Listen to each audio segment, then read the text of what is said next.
Well, oh, the books. Charlie, what are you reading these days? Well, I'm almost ashamed to report because I've gone back and picked up the part of biology that I should have picked up 10 or 15 years earlier. And if any of you haven't done it, it's a total circus what they figured out over the last 20 or 30 years in biology. And if you take Dawkins, The Selfish Gene, and The Blind Watchmaker, I mean, these are marvelous books. And there are words in those books that are entering the English language that are going to be in the next Oxford Dictionary. I mean, these are powerful books, and they're a lot of fun. I had to read The Selfish Gene twice before I fully understood it, and there were things I believed all my life that weren't so. And I think it's just wonderful when you have those experiences. We always say it isn't the learning that's so hard, it's the unlearning. Yeah.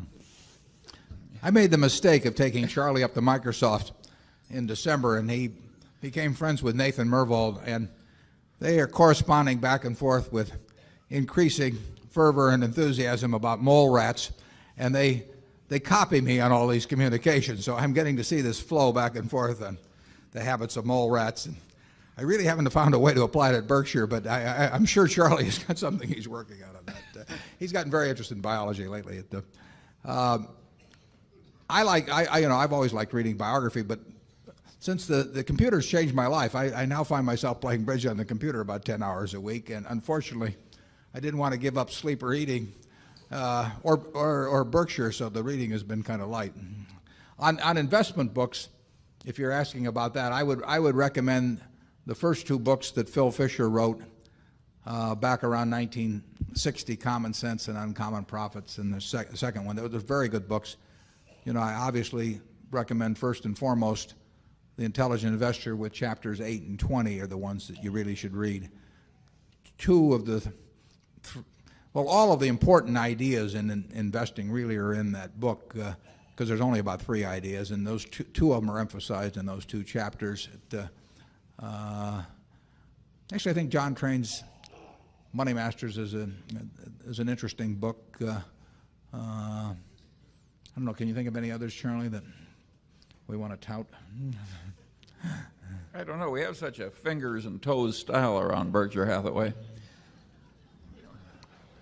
We just sort of count. I've never seen, Warren talks about these discounted cash flows. I've never seen him do one. Yeah. If it isn't, there are some things you only do in private, Charlie. Yeah. If it isn't pluperfect obvious that it's going to work out well if you do the calculation, he tends to go on to the next idea. Yeah, it's sort of it is true. You don't if you have to actually do it with pencil and paper, it's too close to think about. I mean, it ought to just kind of scream at you that you've got this huge margin of safety. I mentioned the 3 ideas. The 3 ideas I should elaborate on. One is that to think of investing as owning a business and not buying something that wiggles around in price. And the second one is your attitude, which ties in with that, the attitude toward the market. That's covered in chapter 8. And if you have the proper attitude toward market movements, it's an enormous help in securities. And the final chapter is on the margin of safety, which means don't try and drive a 9,800-pound truck over a bridge that says, capacity 10,000 pounds, but go down the road a little bit and find one that says capacity 15,000 pounds. Well, number one, the books. Hagstrom sent me chapters of his latest book on Warren Buffett called The Buffett Portfolio, and I didn't read them because I thought his first book was a respectable book but didn't contribute too much to human knowledge. And anyway, he sent me the second book, a full version, and I read it, and I was flabbergasted to find it not only very well written, but a considerable contribution to the synthesis of human thought on the investment process. And I would recommend that all of you buy a copy of Hagstrom's second Buffett book. I noticed the airport was heavily promoting it, and it's called The the Warren Buffett Portfolio. It doesn't pick any stocks for you, but it does illuminate how the investment process really works if you think about it rationally. Another book that I liked very much this year was Titan, the biography of the original John D. Rockefeller. That's one of the best business biographies I have ever read. It is, and it's a very interesting family story too. That is just a wonderful, wonderful book, and I don't know anybody who's read it who hasn't enjoyed it. So I would certainly recommend that latest biography of John D. Rockefeller I. The third book is sort of a revisitation of the subject matter of the book I recommended a year or two ago called Guns, Germs, and Steel, which was a physiologist's view of the economic history of man. And it was a wonderful book. And much of that same territory has now been covered by an emeritus history professor from Harvard who just knows way more economics and science than is common for a history professor. And that gives him better insight. And his book is a takeoff in title on Adam Smith. And the title is The Wealth and Poverty of Nations. And the guy's name is Landis. So I would heartily recommend those three books. Now, what was the third question? The other question was about tobacco. In terms of books, I would recommend. Many of you may have read it, but this goes back more than a year. But I would, if you haven't read Katherine Graham's Autobiography, it is one terrific book. It's a very incredibly honest book, and it's a fascinating story. I mean, it's a life that's seen all kinds of things in politics and in business and in government. It's a great read. A book that came out just in the last few months in the investment world that I would certainly recommend to everybody is Common Sense on Mutual Funds by Jack Bogle. Jack is an honest guy, and he knows the business, and if mutual fund investors listen to him, they would save billions and billions of dollars a year, and he tells it exactly like it is. So he asked me for a blurb on the book, and I was delighted to provide it. One of the best books on investment was written, I think in 1958. I think I read it around 1960, by Phil Fisher, called Common Stocks and Uncommon Profits. And all the companies went to hell eventually. But it talked about the importance, or the usefulness of what he called the scuttlebutt method. And that was something I didn't learn from Graham, but every now and then it's turned out to be very useful. Now, it doesn't solve everything, and there's a whole lot of more. I saw you do it with American Express and the salad oil scandal. Yeah. You're still doing it on Apple, decades later. Yeah, in certain cases, you actually can learn a lot just by asking a lot of questions. And I give Phil Fisher credit. That book goes back a lot of years, but as Charlie said, some of the companies he picked as winners forever did sort of peter out on him. But the basic idea, you can learn a lot of things just by asking in some cases. I used to, if I got interested in the coal industry, just say, to pick one out of the air, when I was much younger, more energetic, if I went and talked to the heads of 10 coal companies and I asked each one of them way later into the conversation after they got feeling very, it felt like talking, and I would just, I'd just say, if you had to go away for 10 years on a desert island and you had to put all of your family's money into one of your competitors, which one would it be and why? And then, then I'd ask them if they had to sell short one of their competitors for 10 years, all their family money, why? And everybody loves talking about their competitors, and if you do that with 10 different companies, you'll probably have a better fix on the economics of the coal industry than any one of those individuals has. There's ways of getting at things, and sometimes they're useful, sometimes they're not. But sometimes they can be very useful. And the idea of just learning more all the time. If we'd been offered a chance to go into Coca-Cola right after it was invented, we probably would have said no. Turn to them. Yeah. It would have looked kind of silly to us. Well, unless we drank it now, Charlie, listen. No, he's right. I mean, we don't foresee things that we haven't got a lot of evidence in on. I mean, No. we want to see a lot of, if we're talking about a consumer product, we want to see how a consumer product behaves under a lot of different circumstances. And then we want to use something. Actually, there was a book by Phil Fisher written around 1960 called Common Stocks and Uncommon Profits. It's one of the great books on investing. And it talks about the scuttlebutt method of investing, which was quite a ways from what Ben Graham taught me in terms of figures. But it's a very, very good book. And you can learn a lot, just by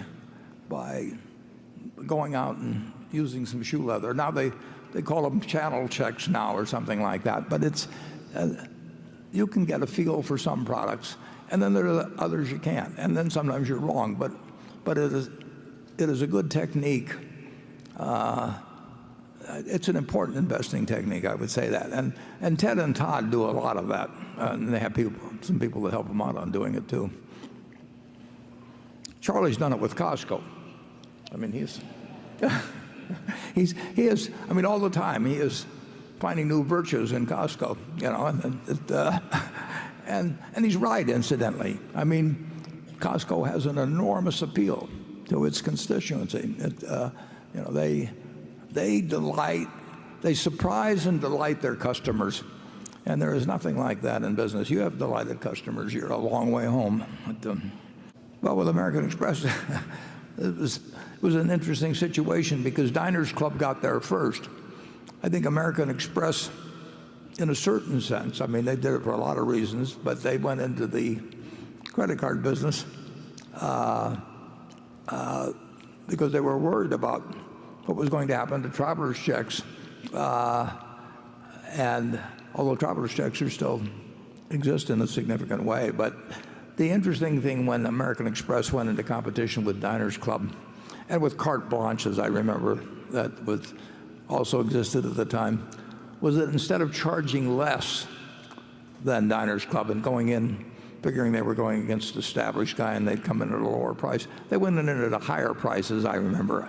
And the American Express Centurion was on that card. I've got one that I got in 1964, but they were in it before that. It had more value in time. I mean, it got better representation. And frankly, if you were a salesperson out with somebody and you could pull out that American Express card with that Centurion, you look like it were J.P. Morgan. And if you pull out the Diners Club, it had a whole bunch of flashy signals. You look like a guy that was kiting his checks from one month to the next. And a fellow named Ralph Schneider and Al Bloomingdale developed the Diners Club, and they were very smart about getting there first, but they weren't smart about how they merchandised it subsequently. R.C. Cola, it did. There are all kinds of colas that came after Coke. I mean, you go back to 1886 and come up with something at Jacob's Pharmacy that's incredibly successful. Fairly soon you're going to get lots of imitators, but Coke really is the real thing. And you offer me RC Cola and say I'll give it to you at half the price of Coca-Cola in terms of drinking it. I mean, this is a product that's 6.5 ounces, sold for a nickel in 1900. And now if you buy it on the weekend and buy it in large quantities and everything, you're not paying that much more. This newspaper was 3 cents in 1942. The amount of enjoyment per real, in terms of the real of what you pay for this, has gone dramatically down in inflation-adjusted money. So it is a bargain product. You have to look at See's Candy. If you live in California and you were a teenage boy and you went to your girlfriend's house and you gave the box of candy to her or her mother or father, and she kissed you, you lose price sensitivity at that point. That's so we really want products where people feel like kissing you, rather than slapping you. It's an interesting thing. I mean, in effect, we're betting on the ecosystem of Apple products, but led by the iPhone, and I see characteristics in that make me think that it's extraordinary. But I may be wrong. And so far, I would say we've been right on American Express and Coca-Cola. American Express had this huge salad oil scandal in 1960, happened in 63, November, right around the time Kennedy was shot. And there was really worry about whether the company would survive, but nobody quit using the card. Nobody quit using the traveler's checks. And they charged a premium price for their traveler's checks. So there are things you can see around consumer products that sometimes can give you a pretty good insight into the future. And then sometimes we make mistakes. Charlie? The best, I would say that the most representative book on my views is the one that Larry Cunningham has put together, because he essentially has taken my words and rearranged them in a more order. He's taken them from a number of years, and what he has put together there best represents my views. And we've got 20 years of annual reports or so or more on the internet, plus articles in Fortune, all kinds of things. So it's probably a bias I have, but I like to think that I laid out those views as better than somebody who's rewriting them. But I'll let you make that decision. But I do think Larry's done a very good job of taking a number of those reports and rearranging them by topic in a way that makes it a lot easier to read than trying to go through year after year. We've said what we've said in these meetings, we've said in the annual reports, we've said exactly what we do. And some of the books, I would say, try to take that, and because people are looking for mechanistic things or formulas or whatever it may be, they may try to hold out that there's some secret beyond that, but I don't think there probably is. And Charlie? You've read the books. Well, I skimmed that book.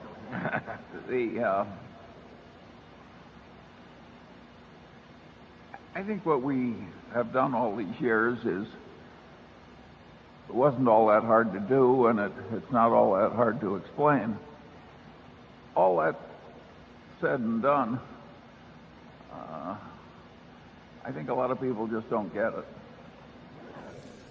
Maybe a month ago or thereabouts, and well into his 90s. His first book, I believe it was Common Stocks and Uncommon Profits, was written in 1958, and the second book was written a few years later. Those two books were terrific books. And as with Ben Graham, you could really get it all by reading the books. I met Phil Fisher just once, and it was great. I enjoyed it. I loved it. He was nice to me. But similarly, actually, to my experiences with Ben Graham, where I worked for him, I took his class and everything else, it was in the books. I mean, they were such good writers, and their thoughts were so clear that you didn't need to meet them personally. I enjoyed meeting them personally, obviously, but they got it across in words. And the only time I met Phil was sometime after that 1962 book, or whatever it was, 61 or 62. And I was in San Francisco. I think it was in the Russ building. I may be wrong on that.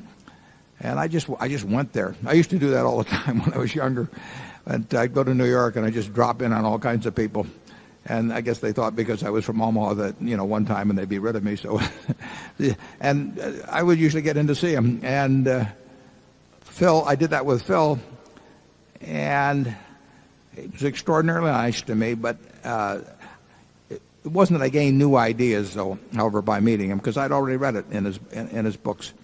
And Charlie actually, I met Charlie in 1959, and Charlie was sort of preaching the Fisher doctrine also to me, a little different form, but his ideas paralleled those of Phil. So I was sort of getting it from both sides, and made a lot of sense to me. I don't know what Charlie's experiences were with Phil. Well, I always like it when somebody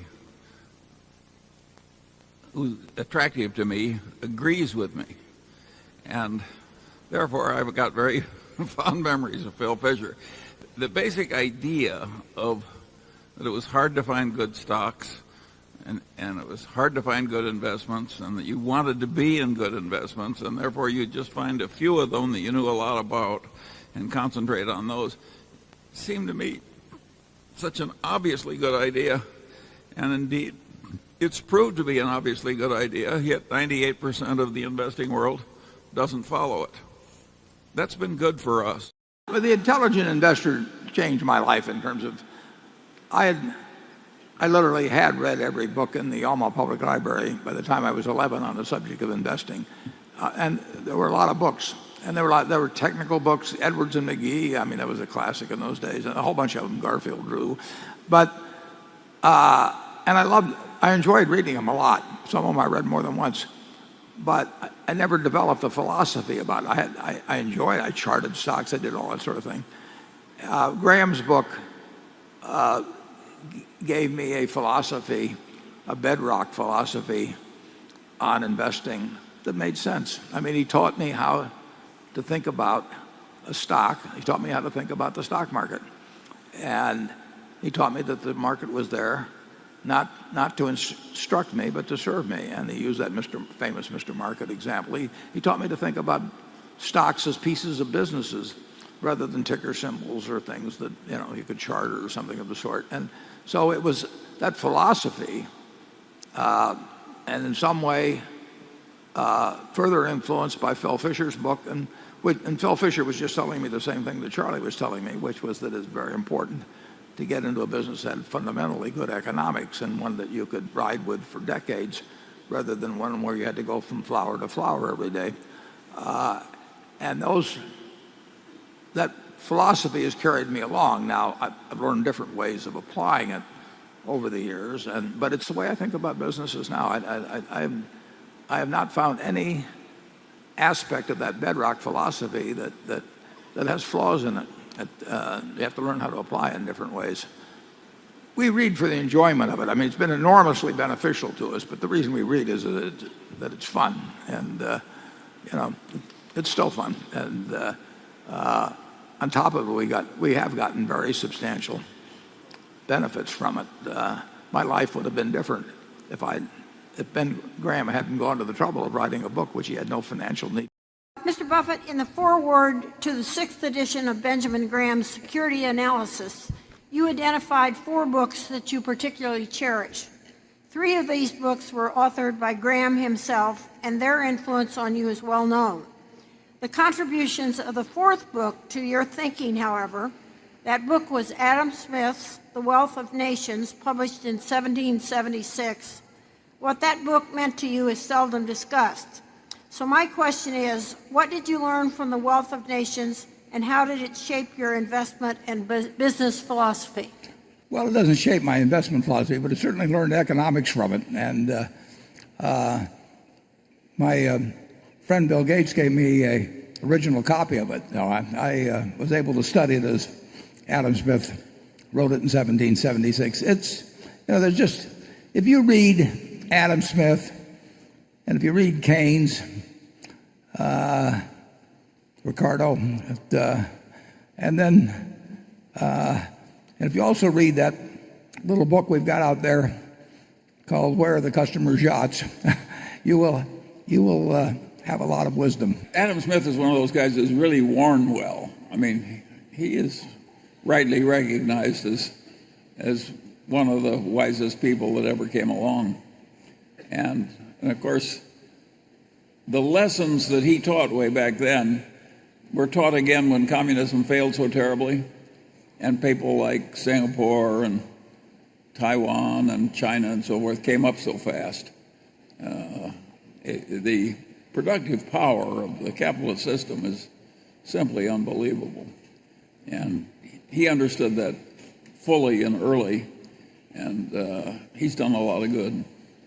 I took an idea of his on the specialization of labor, and he talked about people making pins or something, but I applied that actually to philanthropy. I mean, the idea that you let other people do what they're best at and stick with what you're best at, I've carried from mowing my lawn to philanthropy, and it's a wonderful thing to just shove off everything and saying somebody else is better than that, and than I am at that, and then work in the field that's most. In any system, Keynes wrote about this in 1936, I think it was, in the General Theory, or 35, I think it's chapter 12. It's great chapter on investing, and he talked about investment and speculation and the propensity of people to speculate and the dangers of it, and worded eloquently. There's always the possibility of, there's always some speculation, obviously, and there's always some value investors and all of that sort of thing in the market. But when speculation gets rampant, and when you're getting what I guess Charlie would call social proof that it's worked recently, people can get very excited about speculating in markets, and we will have it from time to time in this market. There's nothing more agonizing than to see your neighbor, who you think has an IQ about 30 points below you, getting richer than you are by buying stocks, and whether it's internet stocks or whatever, and people succumb to it, and they'll succumb in this economy just as elsewhere. There's also a point which gets to your question. I would say that early on in the development of markets, there's probably there's some tendency for them, I think, to be more speculative than markets have been around for a couple of hundred years. It has markets have a casino characteristic that has a lot of appeal to people, particularly when they see, like I say, people getting rich around them. And those who haven't been through cycles before are probably a little more prone to speculate than people who have experienced the outcome of wild speculation. So basically in this country, Ben Graham was, in the book I read in 1949, was preaching investment, and that book continues to sell very well. But if the market gets hot, new issues are doing well, and people on leverage are doing well, a lot of people will be attracted to not only speculation but what I would call gambling. And I'm afraid that will be true in the United States. And I think that China, being a newer market, essentially, in which there's widespread participation, is likely to have some pretty extreme experiences in that respect. We will have some in this country too.